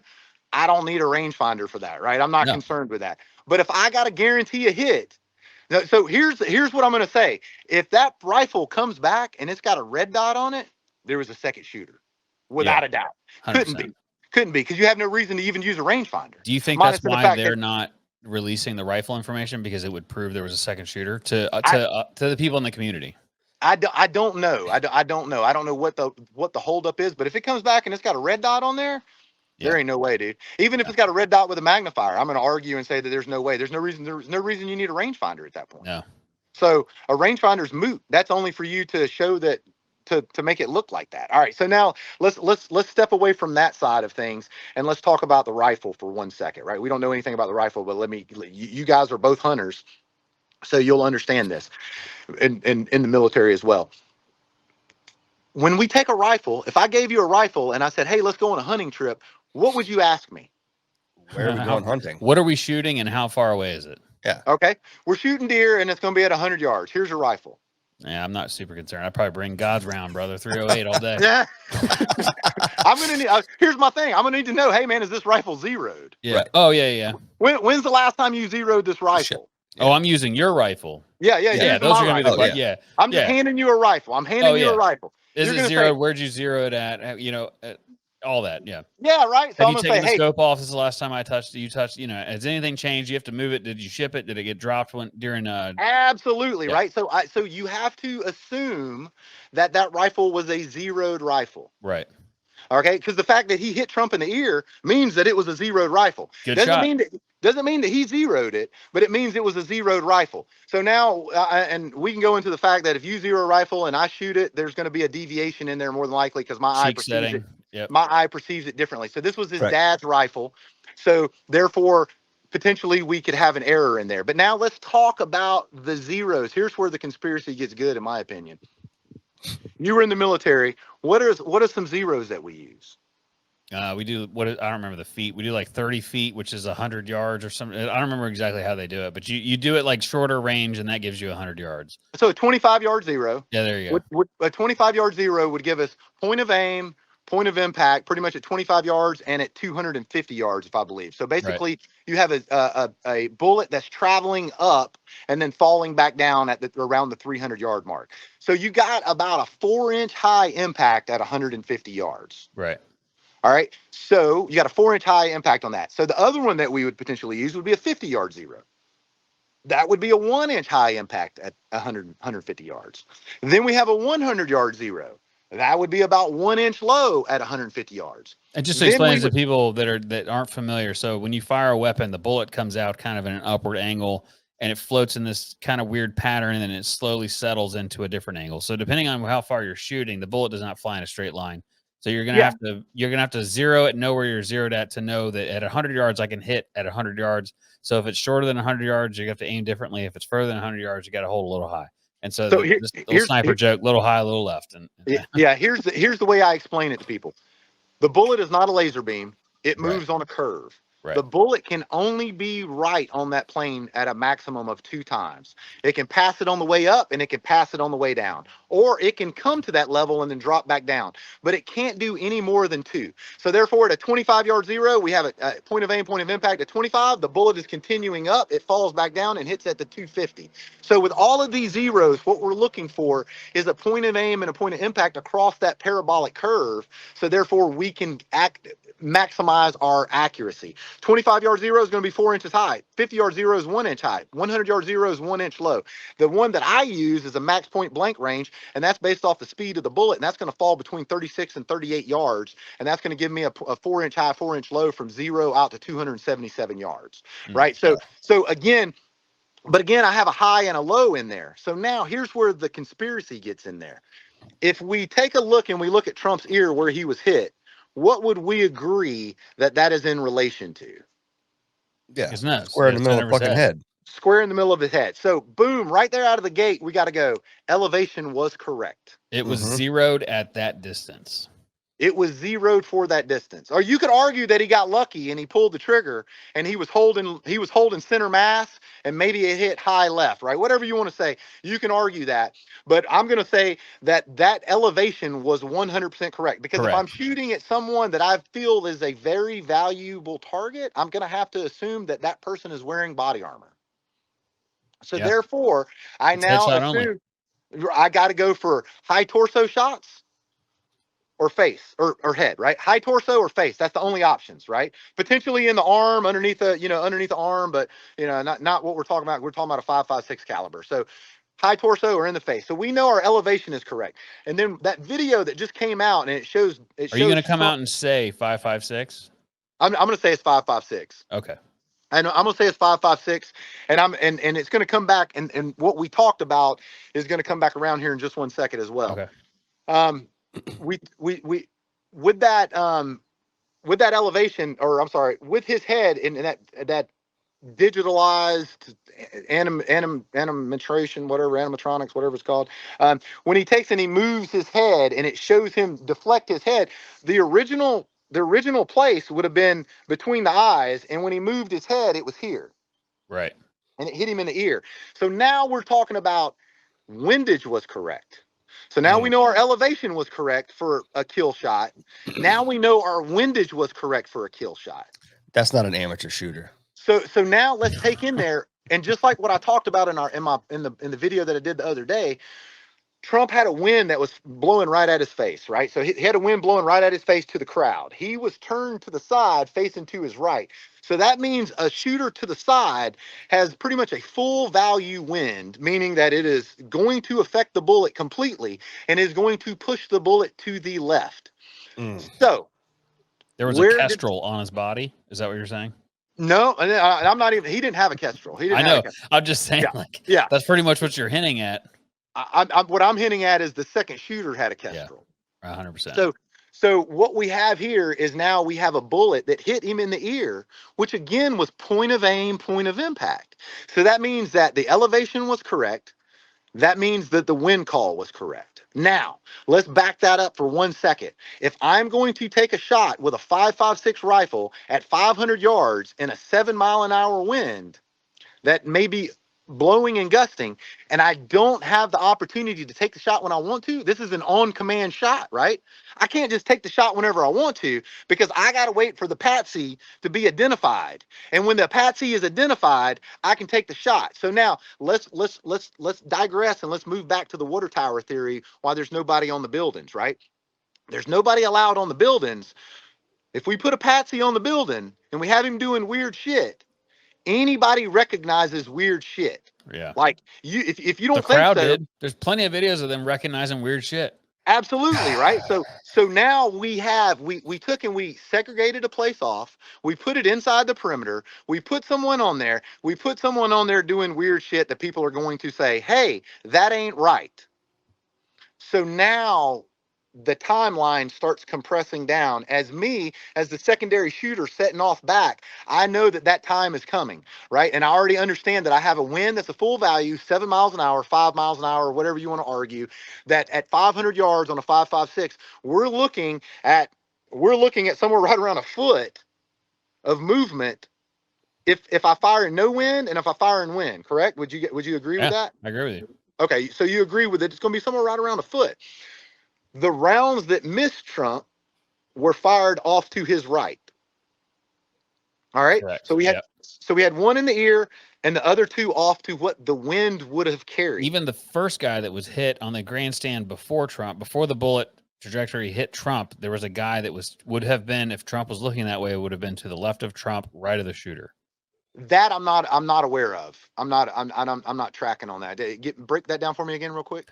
So 2 people were injured, one was killed, and one of the people that were injured was on the grandstands between Trump and the rooftop, and he would have been a little bit like Trump on the stage looking at the shooter. He would have been a little bit to the left of Trump, which would have been right. So in between Trump and the shooter? Yes. Okay. So, okay. All right. So that, but I mean, that's still, that doesn't ruin your dispute- theory. It proves it. No, no, it doesn't interfere with the theory at all. Right. Yeah. So, um, so now we have an issue with a zero on a gun because we don't know what the zero is. He doesn't know what the zero is. Hold on, there's a plane flying over me. He doesn't know what the zero is.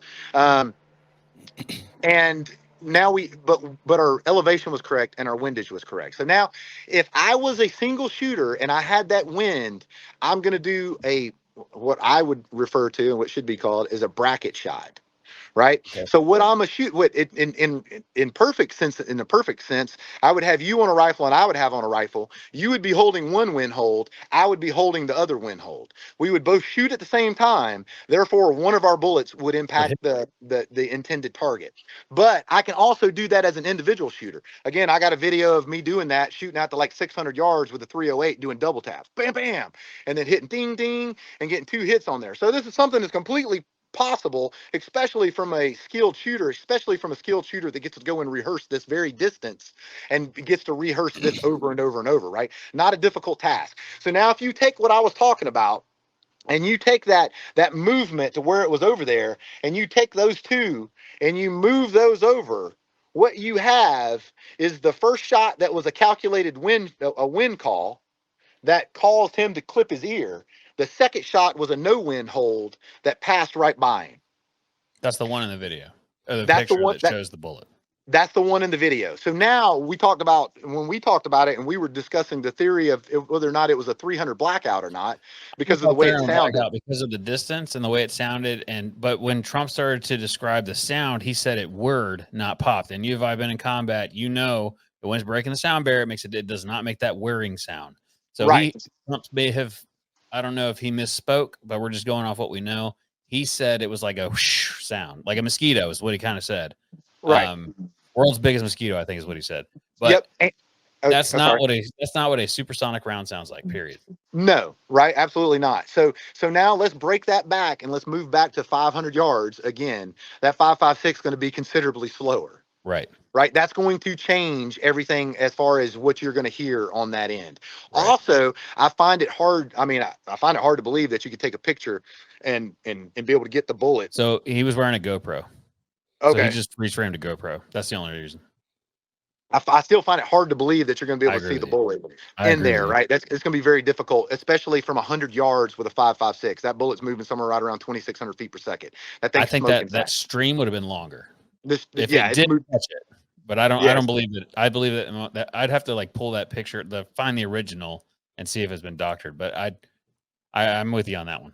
So if we take that and we push that back, now what happens is we now have a slower 5.56 round that could potentially be photographed, right? So now you're taking in, and again, maybe I'm taking a square peg and jamming it into a round hole. I don't know. And to be honest with you, this is something we'll probably never find out, because if if it's truly like a deep state thing, all I'm saying is that there's way too many coincidences. And in my field, what we always say is there's no such thing as coincidences. If I run into you 3 times on the street, you're fucking following me. Yeah, right? Yeah. You know what I'm saying? Like, like it's just, if my door is unlocked every time I come home, that back door, somebody's unlocking it. This ain't a coincidence, right?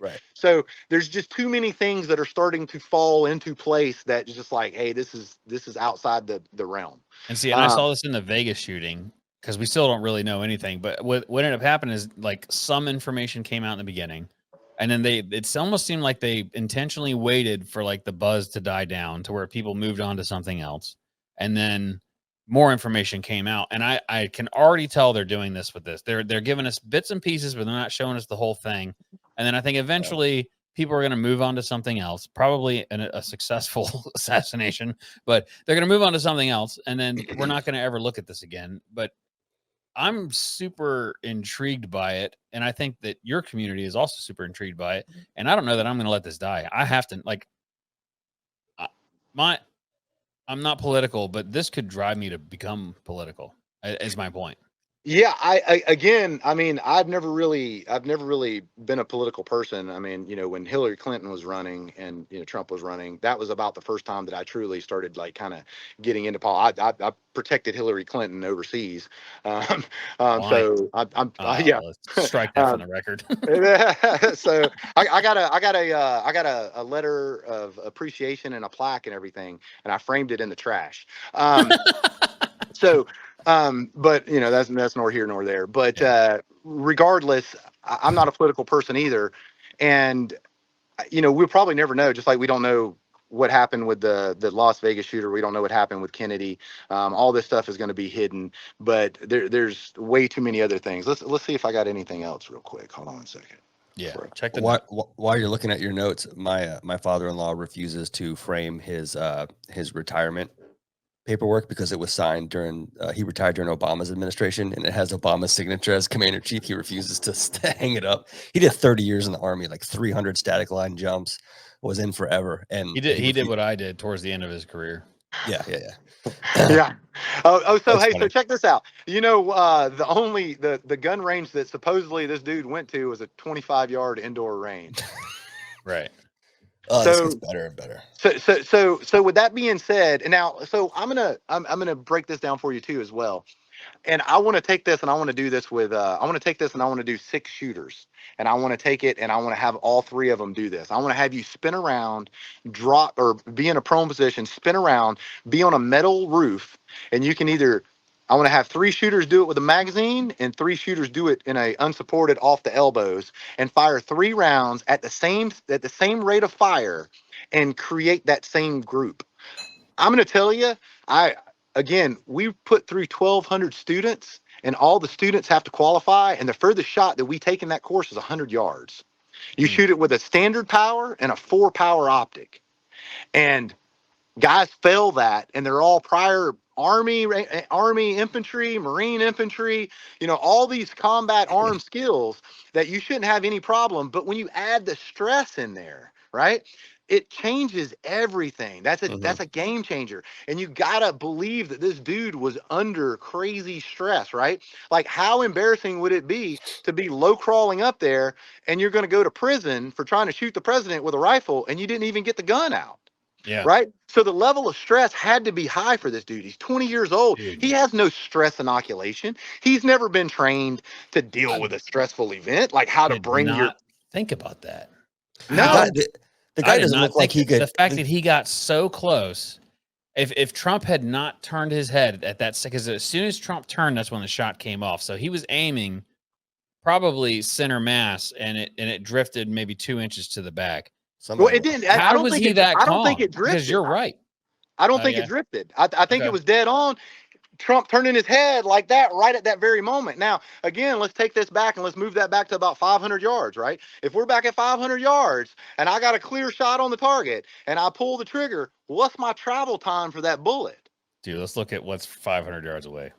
I mean, you're looking at, 2,600 feet per second, 500 yards. You could just keep it at 2,600 feet per second and figure that out. It's still going to be like 0.4 seconds, 0.3 seconds. But there's a lot of stress in that environment that yeah. somebody who couldn't make the school marksmanship team, someone who doesn't look like they could make it through a 10-minute conversation with the opposite sex. You're telling me he withstood all that, and that there wasn't anybody else, that there wasn't a second shooter. It's harder and harder to believe. And I'm gonna tell you, I've had multiple students, and I make fun of them all the time. They'll get down there and they'll drop down to be able to shoot, and they take that sight picture and they go, "You can ask Lamar, he's done this." And you're like, "Fuck, it's on safe," and you gotta flip it off safe. I mean, how many times have you done that with a deer, right? Like, all of these things are, now, don't get me wrong, it doesn't happen every time, but once you start adding up all these things and the fact that he was able to overcome that, imagine, when I teach carbine fundamentals, I teach putting the magazine on the ground, driving that gun down on the ground, and using that as an anchor. Imagine a magazine on a metal roof. Not to mention the heat of that metal roof. It was in the middle of the damn day. You got the heat of the metal roof. You got the metal, the magazine hard on hard surface. We don't want that. If you take your elbows and you put them up there, you got elbows on hard surface, and you fired 3 rounds at 150 yards in rapid succession in a group this big. Let me ask this real quick. So if you said 500 yards. So I'm not trying to disprove you. I'm trying to prove it. Shoot holes all in my theory, dude. I don't. No, I'm not trying to. I'm not trying to. I'm going to show you something crazy. I'm going to pull up in a second. But you said 500 yards. So if, let's say there was another sniper that was 500 yards away, what would we hear on the stage? It would sound kind of, the report would kind of sound like that. Everybody was saying it was a 22 because the way it sounded. Firecrackers. Right? Firecrackers. 500 yards away. What would that sound? What would are we sticking with 5? What round are we sticking with? Because they still haven't said that. I mean, they pulled one out of a tractor. One went through a dude's skull. Rest in peace. I'm not trying to be mean about that. And then, I mean, there was 5 or 6 rounds fired. So they've never told us what the rounds were. We have no idea. And I think that this is leading into why. So at 500 yards, what round do you think would have been fired 500 yards? You got to shoot the same exact round as the Patsy, dude. So we're gonna go with 5.56. You got to. You have like to. You can't shoot a different round because there's too many. There's a possibility that round could ricochet, get stuck in a tree. Somebody find it 5 years later, and it's a 6.5 Creedmoor, right? And then it all comes back and unravels this whole thing. So you got to be shooting the same round. But let's settle on the number 500. So 500 yards. What are we saying? What are you saying that at 500 yards? This is the reason you think this sounds like 500 yards? Because I like that number. I just want to know. I want to lay it out before I show it to you. So the only reason that I'm saying that is because, man, I don't feel I'm the most competent shooter on the planet. But if I had to say a guaranteed headshot with a 5.56 minus you shooting a super high velocity 5.56, like you went in there and you hand loaded it and you're shooting it out of a bolt gun that can handle more pressure and all that stuff. I feel that for me to, and you got to guarantee a hit, right? You got to guarantee the hit. Like this has to go down because now what you just did, right? You just put Trump on alert, dude. He's safe. Like, bro, like you messed up. You had one shot at it and you dropped the ball. So I got to guarantee a hit. So for me, I'm trying to be within 450 to 550 yards. That's for me, right? Now, there's other guys out there that like, dude, there's dudes that shoot out to 1,000 yards with 22s. Like I'm not saying that this isn't possible, but if we got to guarantee a hit, we got to be within a range that can handle that, right? So, and also I have to shoot the same caliber. So I think within that 500 yards, and I didn't look at a map. I didn't draw out what's behind. If you can pull up Google Earth, push that out to 500 yards. I hadn't even looked at it yet. This is all just me putting stuff together. And all right, so I'm back here, which anybody's going to pick this apart. I'm back here because, like I said, the road ends over here. I can't go any further. So there's the water tower again. If I look at the water tower, there's a building here. You can kind of see the roof line of it. So the building we were talking about before, remember we said that was 400 feet over here. Yeah. So that's not that building. I'm going to show you that building. That's this building, which is 1,564 feet, which is 500 yards. Which building? This building right here. So we were back here looking straight across. Well, I think what we were seeing is this. And all we're seeing is a white fence. All I can see is the My bad. Okay, there we go. There we go. That is 500 yards. That's 1,564 feet, which is a little over 500 yards to the corner. Hey, look, like I didn't even go back and look this up. I'm just going off of the fact of what I would feel like if you said, hey, put together an assassination attempt. And, one of the other people I was listening to, he was a 5th group guy, and he was talking about he was a level 1 CIFSIC or SODIC graduate, which is basically they teach guys how to conduct assassin operations, right? If you came at me and you said, hey, we need to conduct an assassin operation, I would be like, this is how I would set it up. I would have the shooter on the same plane. I would want to be shooting over the top of him, and the bullet trajectory is going to fly over the top. Even if my scope was like an inch above the Patsy's head at 500 yards, the bullet's flying over the top of him. So I'm not concerned with any of that. The only thing I got to be concerned with is impact of structure of overhead structure, whether that be power lines or whatever, because the bullet is going to be flying at 500 yards I ain't done the math, but I would assume that you're probably 6 or 7 feet above the target at max, at what we call max ordnate height.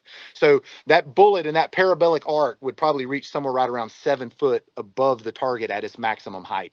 So potentially it could have struck a power line or something along the route to get there. I feel that that's what I would have done if that was me. It's just crazy to me that building is basically in a straight line as far as trajectory is concerned. Oh, you know And to what? be honest with you, I would have had people on that building too. You know what? Look at this. This is actually even a better shot.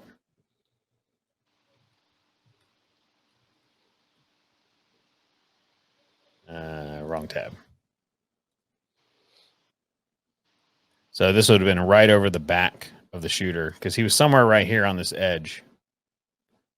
This would have been in a straight line for this building here.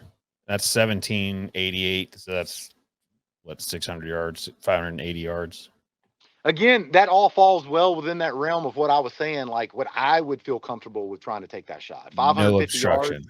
No Yeah, obstruction. 550 yards is extremely realistic with a good gun, good ammo, good optic, and training. Like that's not unrealistic for a 5.56. Now, again, I've shot 5.56s out to 1,000 yards. So somebody listen to this, be like, "Oh, dude, I shoot my 5.56 out to 1,000." Hey, dude, I've done that too, but Yeah, I can't guarantee a headshot, and I gotta make a headshot.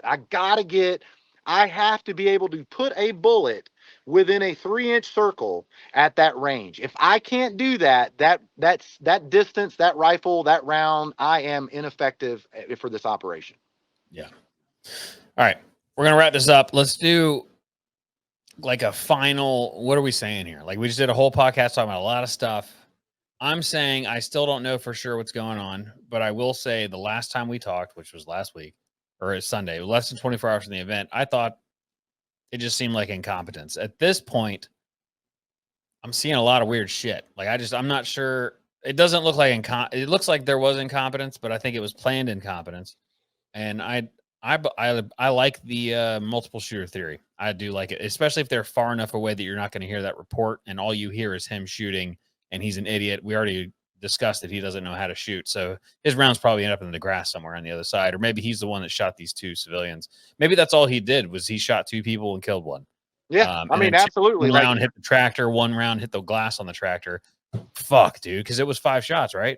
Which that would make complete sense, for so you got 2 in a civilian, 1 dead, 1 into the hydraulic line of that tractor, 1 into the window of the tractor. That's 5 shots. And then we got a 6th one that I don't know that we even heard 6 shots. And everybody said 7, but I don't think I heard 7. Why would you be shooting over in the area of the tractor? I just think he's a bad shot. It's the reason he didn't make it on the rifle team. Again, like so it's extremely weird that you supposedly had somebody that could put 3 rounds in that tight of a group, but yet they shot 30, 40 yards away from the intended target. And to me, it was just he just spun around and then he couldn't find it and then started sending rounds. Yeah. So just one fun thing to think about. You said 500 yards. That's about 1,500 feet. 1,500 feet from the stage. You see the water tower right here? Yep. Yeah. I don't know if this would be tall enough. It's hard to tell, but 1,500 feet.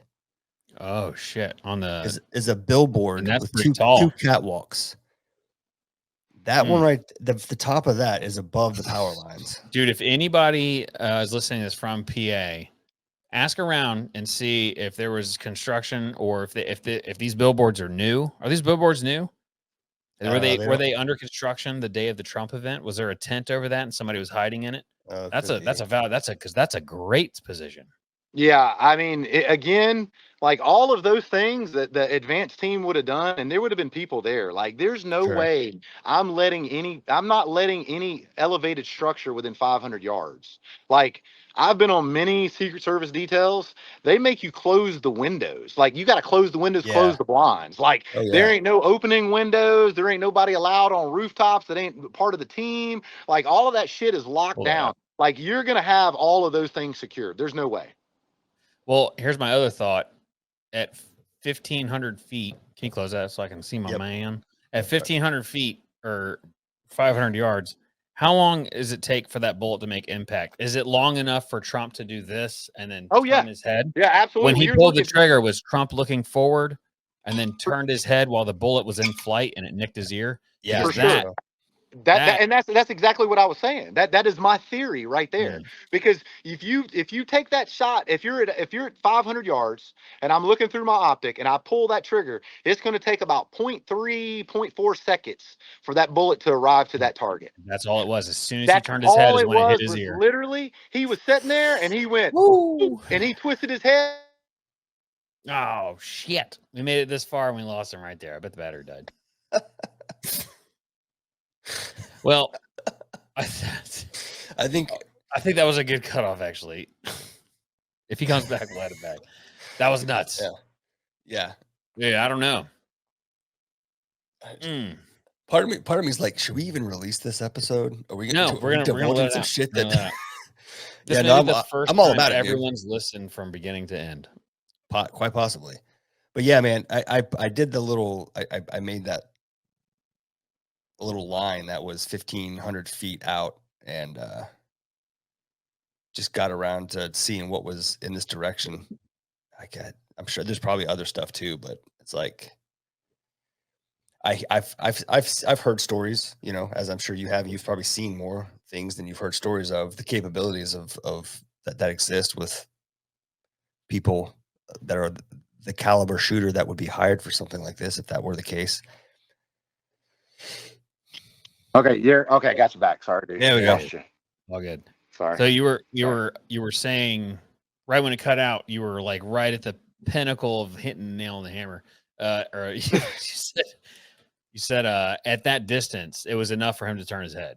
And I think that's absolutely. You're looking at probably somewhere around, and I hadn't calculated it. So again, if there's a Monday morning quarterback going to come back and be like, actually, it's 0.2 seconds or whatever. I mean, I don't know. Like it's going to take it. That bullet's moving somewhere right around 2,600 feet per second. 500 yards is 1,500 feet. So that means at the best, that bullet would make it there if it maintained 2,600 feet per second, which it doesn't. You're looking 500 yards at a second is 600. it would take half a second.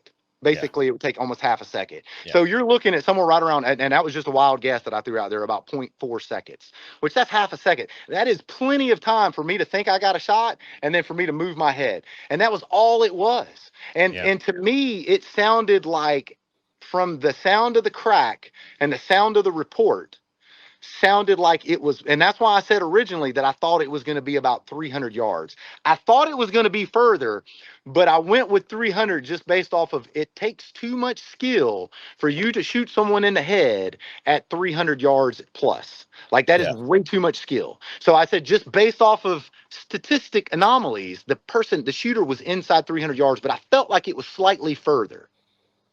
Yeah. Okay. 100%. It all checks out to me. Find my expertise. I was gonna try and find the video just to pull it up real quick, but it'll take too long. Just to see from because I know that he was looking in one direction for a while, and then he just flicked over, and because he flicked over, and I bet you the guy was like, all right, cool, he's not moving, hit the shot. I don't know. Well, I think it had to come into play is the patsy had to be engaged and at the same exact time for him to send those rounds. And as soon as that happens, boom, you can send the rounds. But you got to at the end of the day, there's brass up on that roof. Yeah. So I think he shot those three people, the tractor twice. That's what I think. Whether or not that brass is added, subtracted, or whatever, but like there's brass on the roof. Somebody knows the truth. Yeah. All right. I think we should do this again. And just for the record, I want to be clear: is I hope and pray that this is not a conspiracy. I am completely wrong. Sure, that it was him. It was some lunatic that was trying to kill the president or the prior president for some weird reason.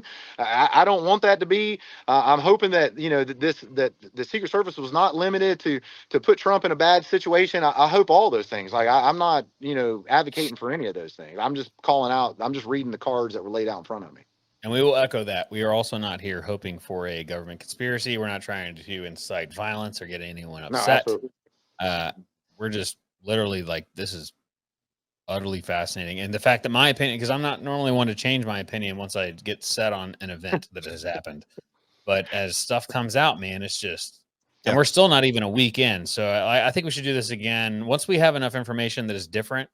If our opinions change, how about that? If our opinions change, we should do this again. And Yeah, I'm down. yeah. Cool. Yeah. Well, thanks, Jaxx, for coming on. man, Super appreciate it. appreciative for this amount of time. You gave us almost 2 hours now, man. Thank you very much for taking that time out to talk to us. We appreciate that. Well, Yeah, hopefully dude, it's for sure. beneficial and it shedded some light on, what the picture looked like and a little bit of long range stuff and why I came to those conclusions. Like it wasn't just, second shooter. Yeah, Yeah, no. 100%. No, it's great. I- It's a lot I'm of on really team second shooter. yeah. So- You so- presented so a lot of Let me ask you this, Gus, because originally you felt that there wasn't a lot. After what I just presented, does that change what you were thinking at all? yeah. We talked about a lot of stuff that I had not been privy to or made aware of yet. So Privies are I porta-potties. still think that there were a massive number of failures that could have prevented this from happening to begin with. 100%. Sure. But I think that all those failures, everything leading up to shitty decisions at the administration level to force and push DEI stuff and lowering standards, to how the information that the advanced team shared either was or was not acted upon, all those things led to a perfect scenario in which either they purposely allowed for this to take place or certainly enabled it. And yeah, And just so you're clear, the director of the Secret Service is the person who allocates resources Right. to a person, right? So if they say they can't do it and that they're not allowed to, their next chain of command is Department of Homeland Security. I believe that's Mayorkas, right? Mayorkas answers to the president.